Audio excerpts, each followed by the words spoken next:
Good morning. Happy Monday. From my far right, Gareth Rhodes, Chancellor Malatras, Director of Operations Kelly Cummings, Health Commissioner Dr. Zucker. To my left, Secretary to the Governor Melissa DeRosa. To her left, Budget Director Robert Mejica. Today is day 296. But who's counting? I am. Here are the numbers for today. Statewide positivity without microclusters, 5.28. Statewide positivity with microclusters, 5.75. Microclusters, 7.1. 156,000 tests, 109 deaths. I can't tell you the pain it causes to read that number every day for 296 days. Statewide hospitalizations are up 146. There's a but. I say often these are weekend numbers. Be careful about weekend numbers. Within statewide hospitalizations, there are always two numbers. There's the number of people who get discharged and the number of people who get admitted. The admissions were actually down. 700 admissions compared to 822 the day before. But the discharges are down, only 472 discharges as opposed to 728. That's because hospitals have reduced staff on the weekend. They tend not to discharge as many people. So again, these weekend numbers I take with a grain of salt. I take the weekend numbers with 2 grains of salt. I take all these numbers with 1 grain of salt. It's more the direction than anything else. The ICUs are up 50, the intubations up 13. Across the state, percentage of that population hospitalized, Finger Lakes, 0.06. They've done a reversal with Western New York. Western New York was a real problem, and now Finger Lakes are a worse problem. And Western New York, knock for Micah, has flattened for the time being, and that's good news. Finger Lakes is a problem. Because they are part of Western New York. There's a lot of travel between Western New York, between Buffalo, Erie County, Monroe County, et cetera. And you can't have 2 contiguous areas where one has a low infection rate and one has a high infection rate, because the high infection rate winds up infecting the lower infection rate. So the Finger Lakes are a problem in and of themselves. They're also a problem for Western New York. Central New York, 0.05, Southern Tier, 0.03, Mid-Hudson, 0.03. Mohawk Valley is also a problem. 0.04, North Country is good. Capital Region, 0.03, Long Island, 0.04, New York City, 0.03. When you look at the positivity, it's Finger Lakes and it's Mohawk Valley. And those are the problem areas that we're focusing on now. This is the ongoing COVID whack-a-mole. You bring it down in one region, it pops up in another, and that's what we've been dealing with. When you look at New York City, Staten Island, and there is no reason for Staten Island. If you said to me Manhattan, I would say, well, that's more dense, more people taking public transportation, more people on the sidewalks. If you said Bronx, Queens, Brooklyn, for those of you not familiar with New York City, Staten Island is more of a residential community, more single-family homes than many of the other boroughs, et cetera. So this is just pure people's behavior and people's attitude and the community's attitude. A lot of political statements are made in Staten Island. Fine. Now reconcile that with the infection rate and the number of deaths. COVID does not respond to political rhetoric, Democratic rhetoric, Republican rhetoric. You can't defy death on political terms. Statewide, compared to the rest of the nation, New York is doing very well. This is a bit of a mixed message. I run into this all the time. Well, New York State is doing so well compared to the nation. What are we worried about? Yeah, I understand that we are doing much better than the rest of the nation. But it's not really about the rest of the nation. If a person dies in the state of New York, a person dies in the state of New York. If a higher percentage of people die somewhere else, that hurts our soul as Americans. But all we can do is protect the people in the state of New York. Only states lower than us, Alaska, Hawaii, Vermont, which are obviously great states, but they are different demographics, different geography. This is very concerning, this new strain that they have found in the UK. The strain, according to Boris Johnson, is 70% more transmittable than the old strain. They don't know if there's any higher rate of death. They don't know if the vaccine is as effective with the new strain.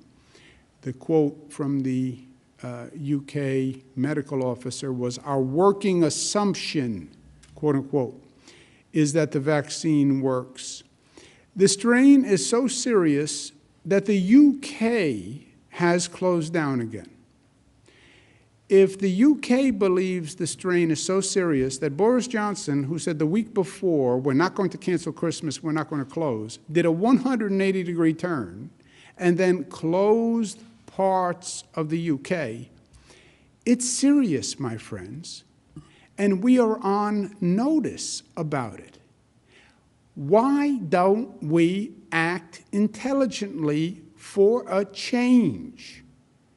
Why don't we mandate testing before people get on the flight or halt the flights from the UK now? Many other countries have done this. This is not a case of first impression. You have many countries that have just restricted flights from the UK. Many European countries have done it. Why are we doing nothing? 120 countries require the UK travelers that have received a negative test before they get on the plane in the UK. 120 countries. And the United States has done nothing. People in government often believe doing nothing is safe. Well, if I do nothing, I won't be criticized. I don't believe that. I believe that's exactly wrong. There are situations where doing nothing is actually doing something, where doing nothing is actually an affirmative action.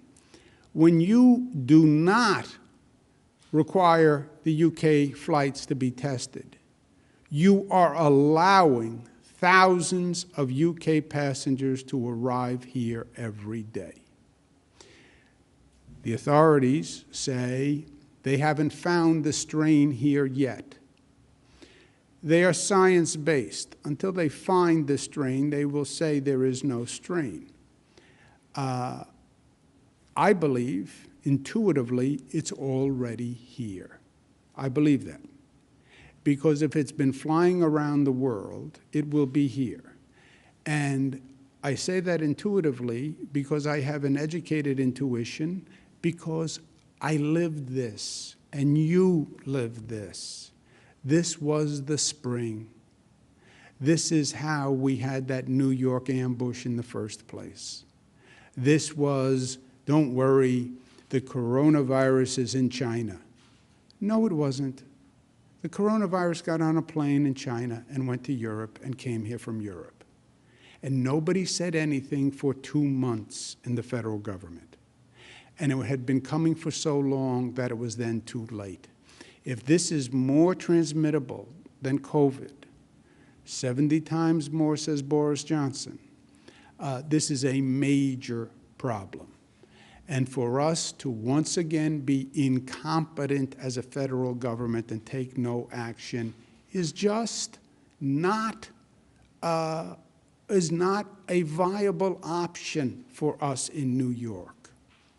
We learned this lesson the hard way, and we're not going to go through it again. We have been victimized by federal incompetence and federal negligence. That is a fact. And we're not going to be victimized again.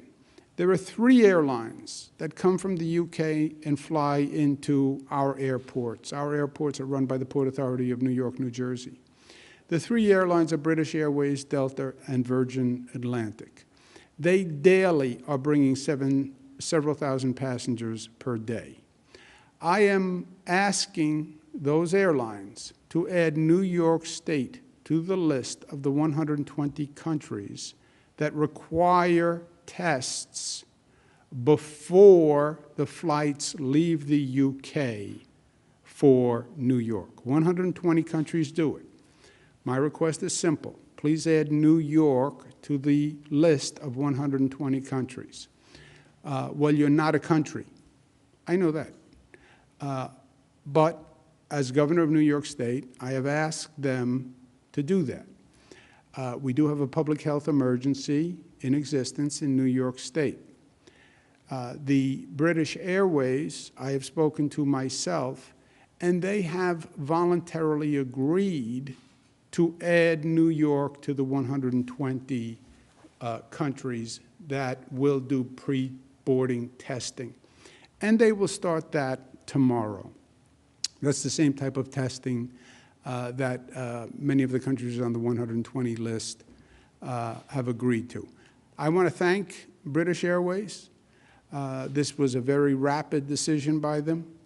They were considerate, and I truly appreciate it. Obviously, British Airways could have taken a different path, but they agreed to be cooperative, and they said they will not send flights to JFK unless those people have been tested pre-boarding. So thank you very much. There are two other airlines, Delta and Virgin, and I've requested for them to voluntarily agree. If they do not agree voluntarily, then New York State will pursue other options. But I would not be doing my job as governor of New York if I sat here and let the federal incompetence create another emergency and disaster that cost the lives of New Yorkers. I am only a governor, but I will do anything I can and whatever I can to protect the people of the state of New York. That is my job.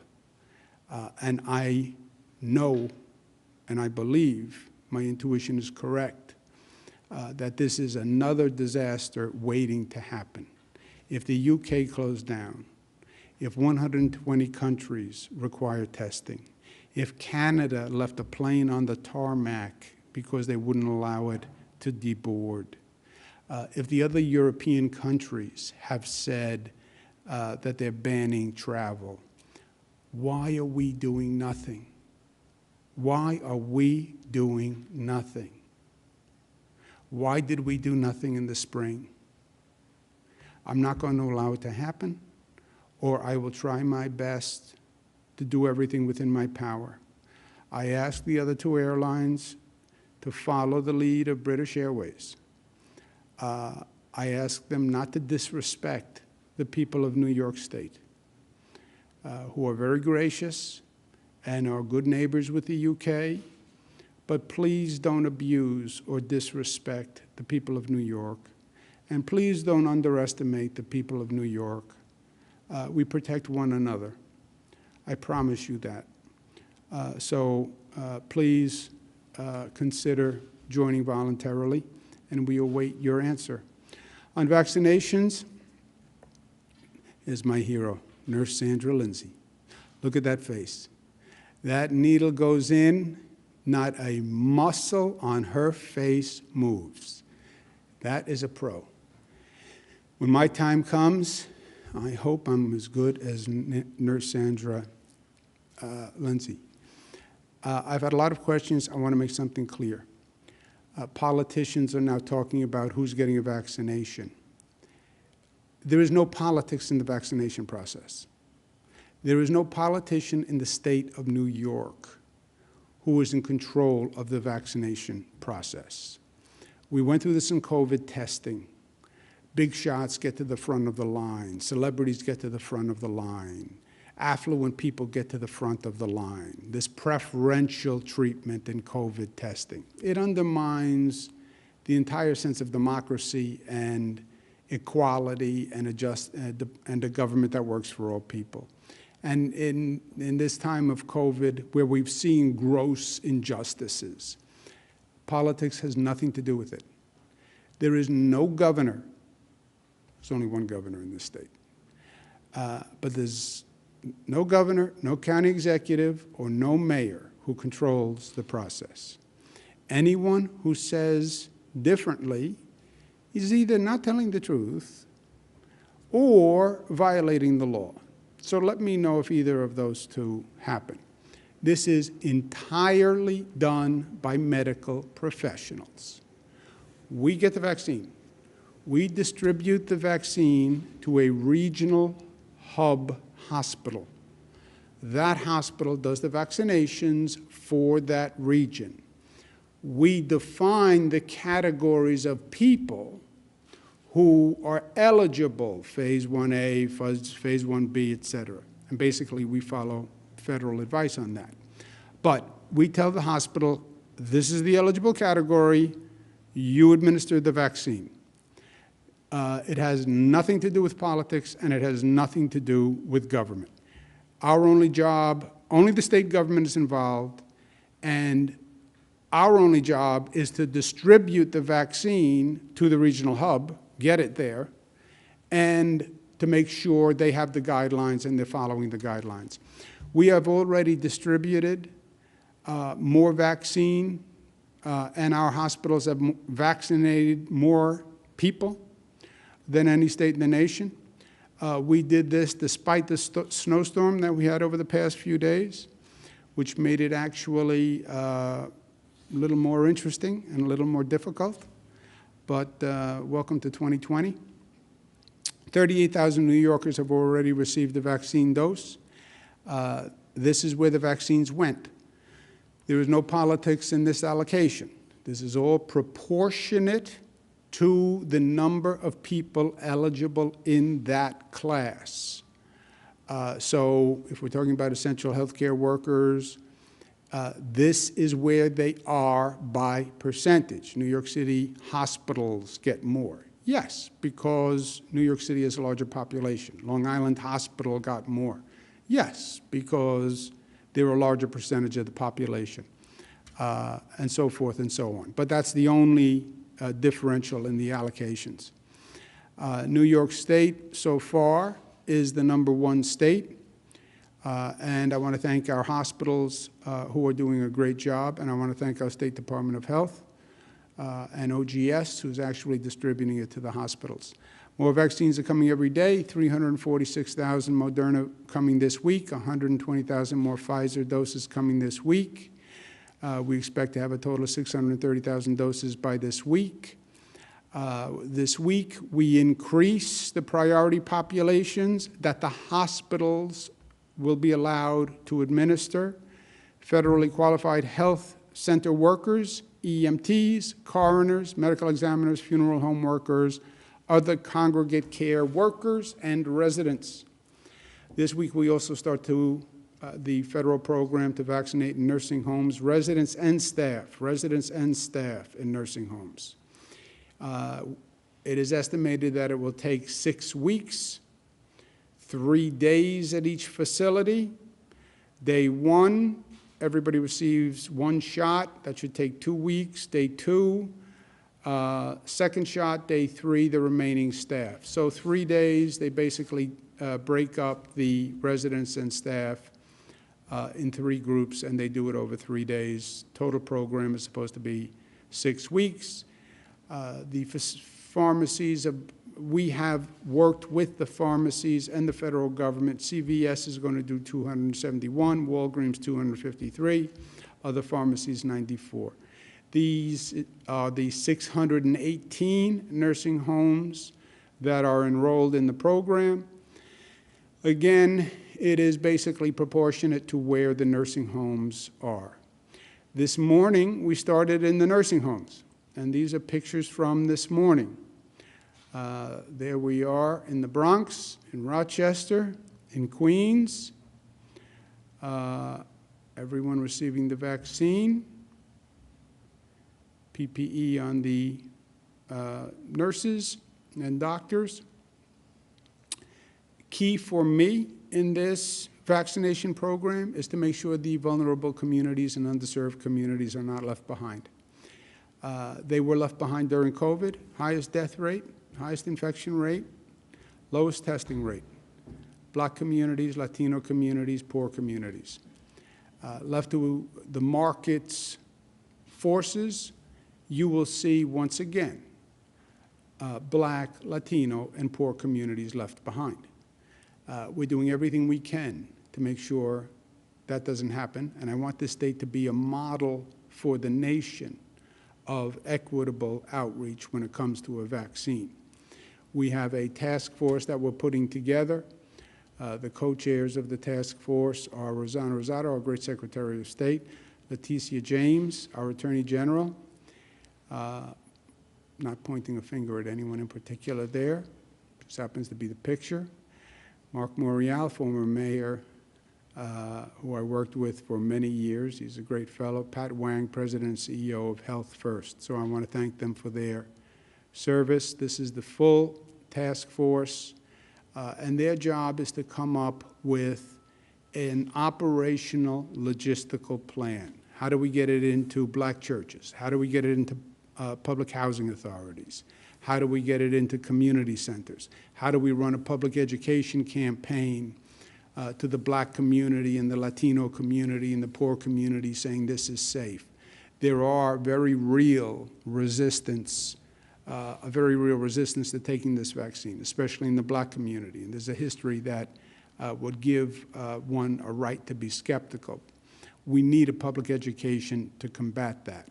We're also putting together vaccination kits that can be sent throughout the state that are fully contained to do vaccinations for a community. We call them community vaccination kits. But in one shipping container, it can be everything that that community needs. You can send this shipping container right to, put on the back of a truck, bring it to a public housing authority, to a church, to a community center, anywhere in the state, everything you need. Computers, IT, medicines, wall dividers, tables, chairs, schematic for how you set up the space.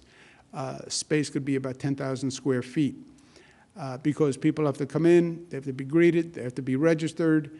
The vaccination itself takes about 15 minutes. The medical personnel then like the person to remain in that area, in that space, for about an additional 20 minutes, half an hour, just to make sure there's no response. But in this one community kit, all that will be present. We'll have these ready to then work with community groups, churches, housing authorities, so we can just send it to those places. Again, my goal is this state should do a better job than any other state. Rural communities, poor communities, Black and Latino communities, public housing, other healthcare deserts. In general, what we're doing is what most states are doing. We're just a little bit ahead of it. It's a foot race between increasing vaccines and slowing the spread. That's all this is. And we're in the midst of the holiday season. And spread, the number one spread, overwhelmingly, is small gatherings, living room spread. 75% of the spread is coming from that area. Everything else is relatively de minimis. And we're in the heat of the holiday season, right? I said before Thanksgiving, you think about it as Thanksgiving. I don't think about it as Thanksgiving. I think about it as day one of 37 days of holidays, which is a totally different socialization pattern from any other time of the year. And the socialization pattern is what determines the spread of the virus. Thanksgiving was our first test. And what you're seeing from the data is we did not have the spike that other places had. And interesting, it looks like there were more gatherings, more air travel in other parts of the country, and where there was more air travel and more gatherings, there was more of a spike in terms of Thanksgiving cases, which suggests all the admonitions about celebrate, but celebrate safely. If you don't have to travel, don't travel, actually had an effect here in New York, New Jersey, Connecticut. So that's good news. And the question is then, what happens as you get close to Christmas? Christmas is a longer holiday season, right? Thanksgiving, a day, 2 days. Christmas, Kwanzaa, Hanukkah season, New Year's Eve season, this is a long stretch. But if we stay smart, a spike is not inevitable. We get through the holiday season, then it's just a sprint, us versus the vaccine. We just have to make sure we don't have a spike coming out of the holiday season, which could be a problem, especially for our hospital management. But if we stay under control in the holiday season and we don't have a big spike, then mid-January, it's just a foot race, us versus the vaccine.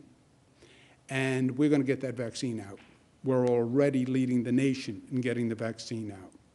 We're going to get that vaccine out if I have to drive it all across the state and come up with a temporary license from the Department of Health to administer the vaccination myself, which I'm sure I could probably get. But we have to get through the holiday season. I also want to say again to people where everything is so political in this state, everything is so political in this country, everything is so polarized. Biden and Trump agree. They agree. How are you playing politics with COVID when even Biden and Trump aren't playing politics with COVID? And by the way, Biden and Trump haven't agreed on anything. This is the one thing they agree on. So stop the politics and actually save lives. Save lives. You see those high infection rates, high positivity rates, high hospitalization rates? You know what they translate into? High death rates. And that is going to be inarguable. There's going to be a time when people turn around and say, why did 57 people die? And why did we have more people die than anywhere else? You don't want to have to answer that question. And the answer can't be because we played politics. So, healthy holiday, and I'm going to have a great one. Santa's going to be very good to me, I can tell. I worked hard this year, social distance, wear a mask. Be smart, be smart. Washington made a deal on a financial package. It provides some emergency relief.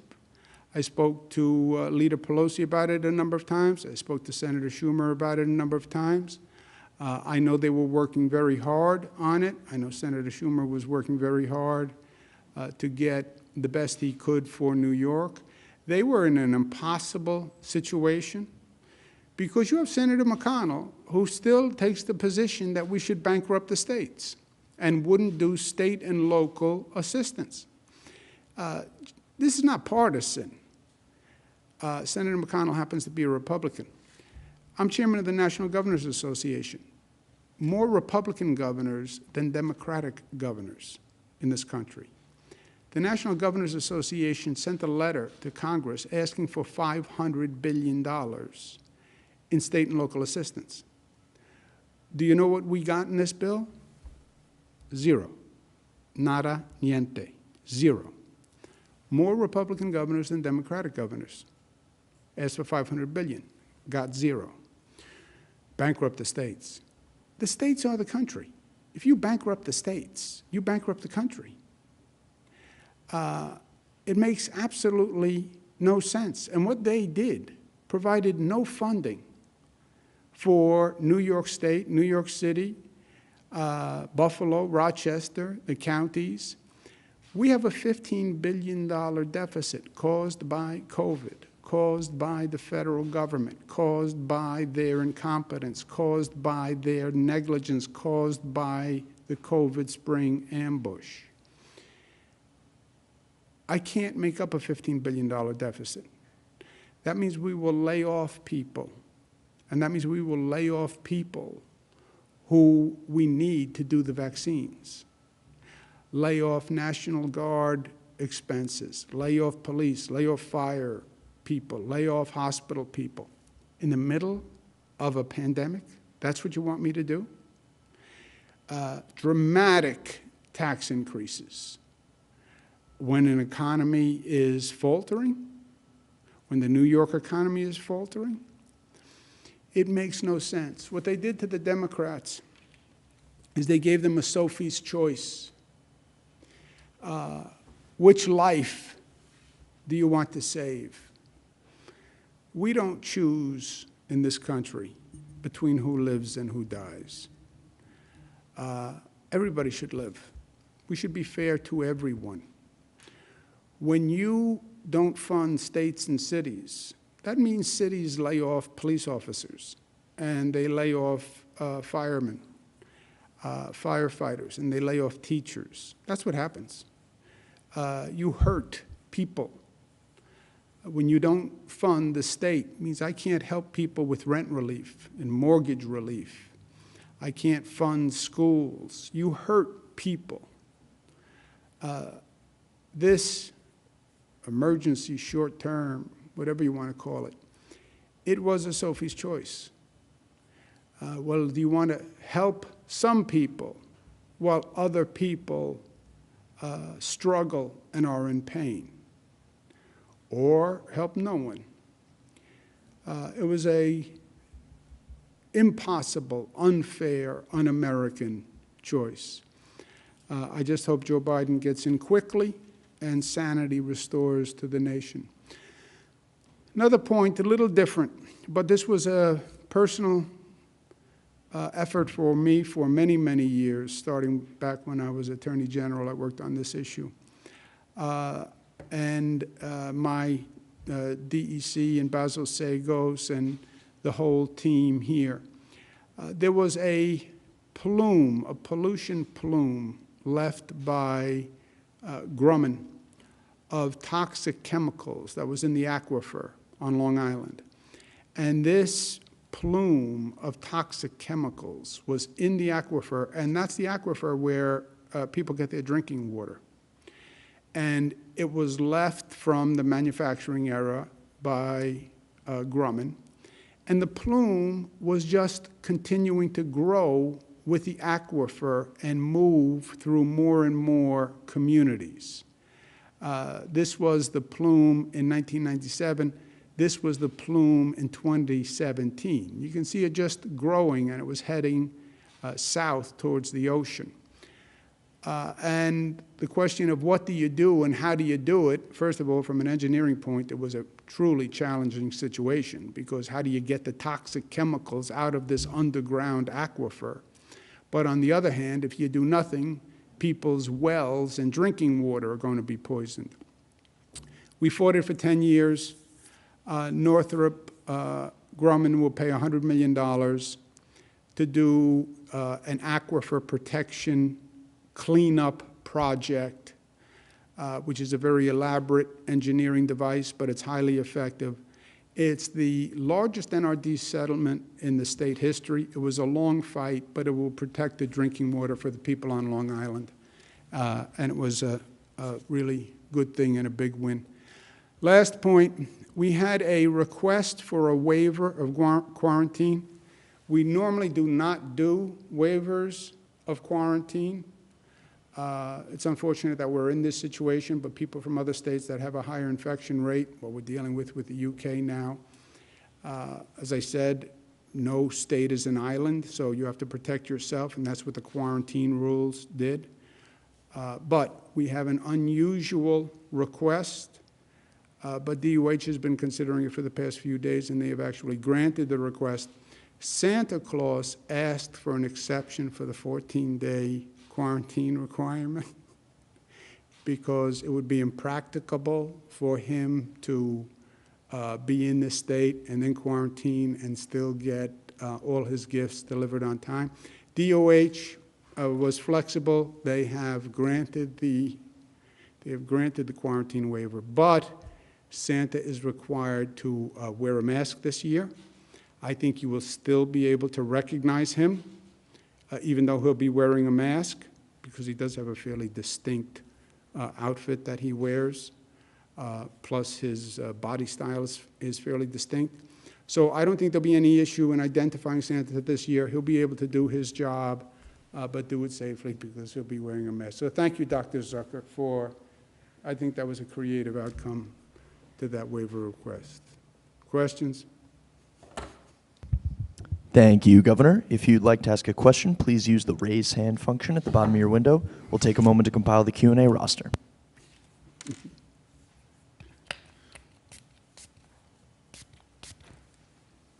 Governor, your first question comes from Bob Hennelly from the Chief Leader. Bob, your line is now open. Please unmute your microphone. Yes, thank you very much. Thank you very much, Governor, for these calls. And I just wanted to ask you, could you explain why New York State continues to rebate back to Wall Street the proceeds of the stock transfer tax first enacted in 1905 until 1981, when the state decided to rebate it back for decades? Since, according to sources in the Assembly, it's generated in the last 10 years $138 billion, even as the state closed hospitals and communities of color. How can New York ask sister states to bail us out that may be poorer if we take the money from the federal government in the front door? We're shoveling out this hidden subsidy to Wall Street out the back. Yeah, I don't know the specifics on that tax. Maybe Rob does. Do you know? Yeah. So the stock transfer tax is a misnomer. It's not really a tax. It was eliminated decades ago, and all it is a paper transaction where no one ever actually pays the tax.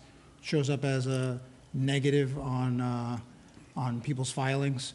Moreover, there's been discussions in New Jersey regarding a stock transfer tax, and I think they've moved off of any of those discussions as the stock exchange talked about moving into other states where you can have these transactions without being taxed. But there is no tax in New York on stock transfer tax, hasn't been around in decades, and there's nothing on the books, and there is zero tax that has been collected for decades. Next question, operator. By the way, New York State Clean Governor, is your still next available. question comes from Peter Haskell, WCBS Radio. Peter, your line is now open. Please unmute your microphone. Hey, Governor, you've talked about the flights from Great Britain.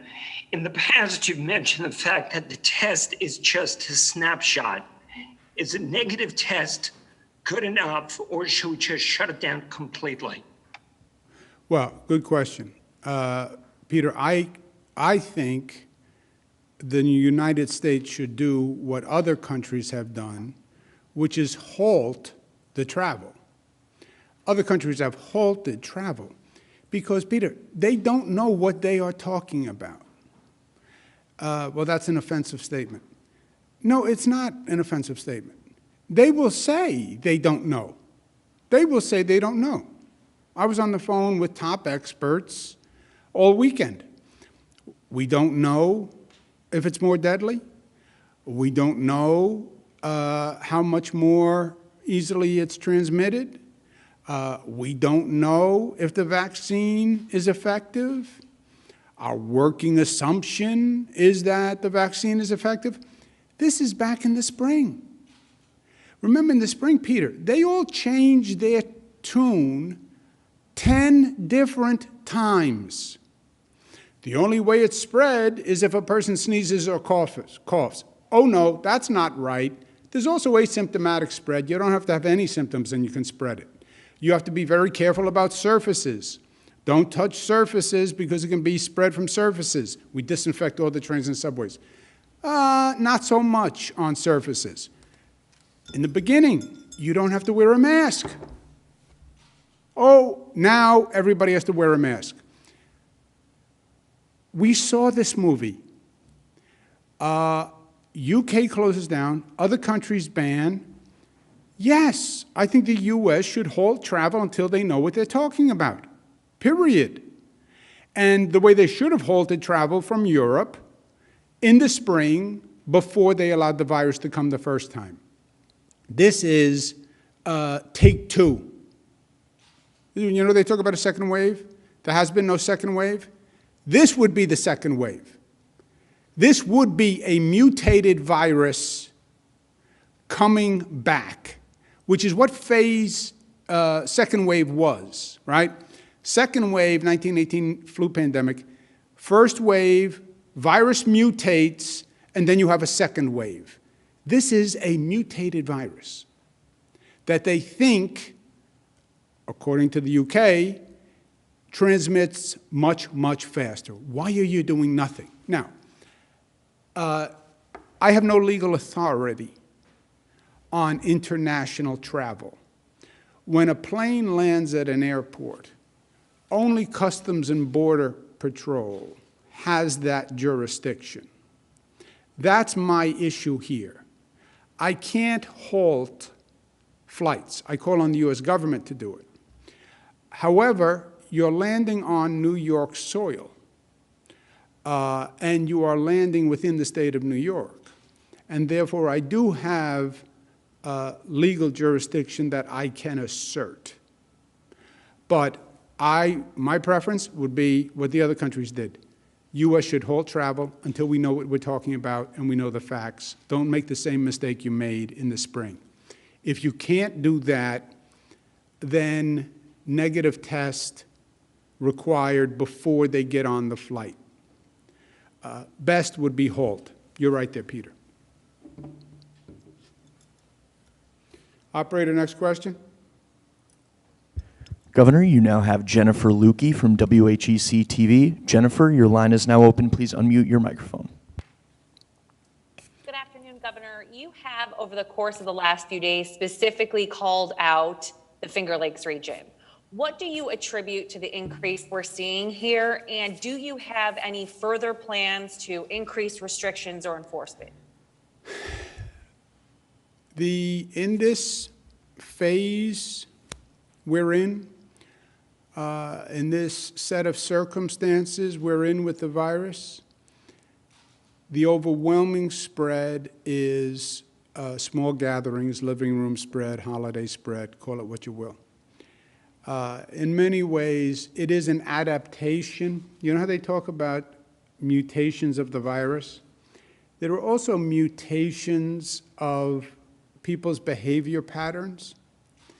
When you close bars, close theaters, close restaurants, or limit them significantly, where do people socialize? Where do I go? We are social beings. I'm not going to sit at home alone. Where do I go? I go to a friend's house. I go to my family's house. We have small gatherings. We watch the Buffalo Bills. We hang out on the weekends. And 75% of the spread is coming from that. How do you get at that spread as a government? Very, very hard. CDC says you shouldn't have gatherings of more than your immediate household. That's Donald Trump. States like New York say no more than 10. But, you know, you're talking about what people do in their home, and what they do in their home is their own business, right? So it's very hard. What we try to do is say to people over and over and over and over again, be smart, remember that this is not a purposeful, malevolent act. Your girlfriend is not going to infect you purposely. Your husband's not going to infect you purposely. 50% of the spread asymptomatic. People don't even know they have it. And then we're watching very closely the hospital capacity, because the final line is you overwhelm the hospital. And if you get anywhere near overwhelming the hospital, then we have to come up with the most strict shutdown restrictions ever. And I spent several hours speaking with the hospitals in the Finger Lakes, Monroe County, et cetera, about hospitals. We have the Lieutenant Governor Kathy Hochul is doing follow-up with Dr. Zucker. But that's where the spread is coming from, and that's why we're worried about the holiday season. Next question, operator. Governor, you now have Cameron Hurst from the Post-Journal. Cameron, your line is now open. Please unmute your microphone. Governor, thank you so much for the opportunity to ask a question. Pharmacy workers here in southwestern New York had expressed concern that they will be sent into nursing homes this week to vaccinate those in congregate care facilities, but that they themselves would not be vaccinated. Are they included in the population expansion you announced today? Question is, what category are pharmacy workers in? Who knows? Yeah, the pharmacy workers are included in the first group of healthcare workers. So they are in the 1A category. So pharmacy workers will be getting vaccinated as well. So the vaccinators will be getting vaccinated along with the residents of the nursing homes as well as the nursing home staff. 1A, as you know, is the highest category, so they're in the top category. By the way, we are still making New York State clean, and it is still available. Kelly Cummings, mastermind, when we had the shortage of hand sanitizer. It's highly effective. If you inhale it, it also clears your sinuses, wakes you up. Next question, operator. Governor, your next question comes from Sydney Pereira from The Gothamist. Sydney, your line is now open. Please unmute your microphone. Hi, Governor. Thanks for taking my question. The first question I wanted to ask about is, for people that are in the upcoming phases, how can they kind of get online for the vaccine, especially if they're older people or people with other health conditions? What should they be doing proactively to make sure that they are included when their time comes? And a little bit unrelated, the deadline to sign the automatic voter registration is tomorrow. Do you have any updates, and do you plan to sign it? Okay. I will ask, who knows the first question? How do people get ready to get the vaccine? What can they do to get on a list? Is there a list? I don't think there is a list. There's no list right now, right? So the people you're talking about would go into the next category. So there are approximately 2 million individuals in the first category, which is 1A, which includes the healthcare professionals, congregate care, and those. We're now getting ready to prioritize 1B, which is the next section. But remember, we have about 550,000 vaccines right now. That category, the first category, is 2 million. When we get to the next category, the federal government just over the weekend yesterday gave some guidance on 75 and older and people with comorbidities. So we're reviewing that. When we have the prioritization for the next category, then we'll communicate that to the public and come up with a process for individuals to have access. On the automatic AVR bill, the deadline is tomorrow or the next day, I believe, and this pen works, and I'm going to use it. Next question, operator. Governor, your next question comes from Josefa Velasquez from the City. Josefa, your line is now open. Please unmute your microphone. Hi, Governor. Over the week, we've been seeing members of Congress citing the COVID-19 vaccine as a part of the group that keeps the function of government going. Where do you fall in the line of people that are waiting to get vaccinated? And when do you expect to be part of that group? Josefa, you broke up a little bit. I would be in I'm in no special group. I don't have any underlying illnesses, so I am in no special group. I would be the general population group. We were thinking about getting people to take the vaccination as a way to build confidence in the vaccination. I think that's why Vice President took it and Joe Biden took it and the Congress took it. And New Yorkers are skeptical, and we set up the New York State panel to approve it as a way to build confidence in the vaccine. And I have a lot of people who just say to me when I walk around, well, if it's so safe, why didn't you take it?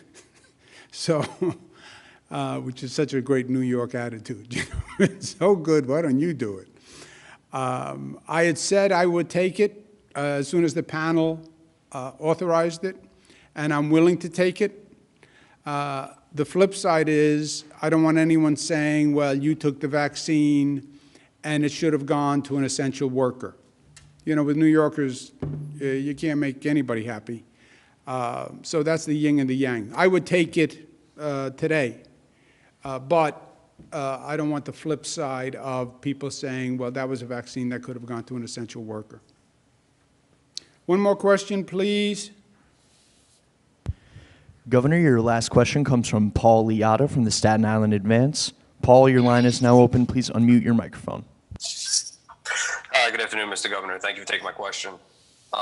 Yesterday, you mentioned a Staten Island politician, last week, excuse me, regarding the pandemic and not taking it seriously. I just want to see if you could tell me who that was and what evidence there is regarding Staten Island's attitude and is affecting its infection rate. What evidence is there that Staten Island's attitude is affecting the infection rate? If you listen to many of the comments of Staten Islanders and the actions of many Staten Islanders, I think they are demonstrable evidence that many Staten Islanders do not believe the COVID restrictions are necessary. And I think that's probably one of the understatements of the year.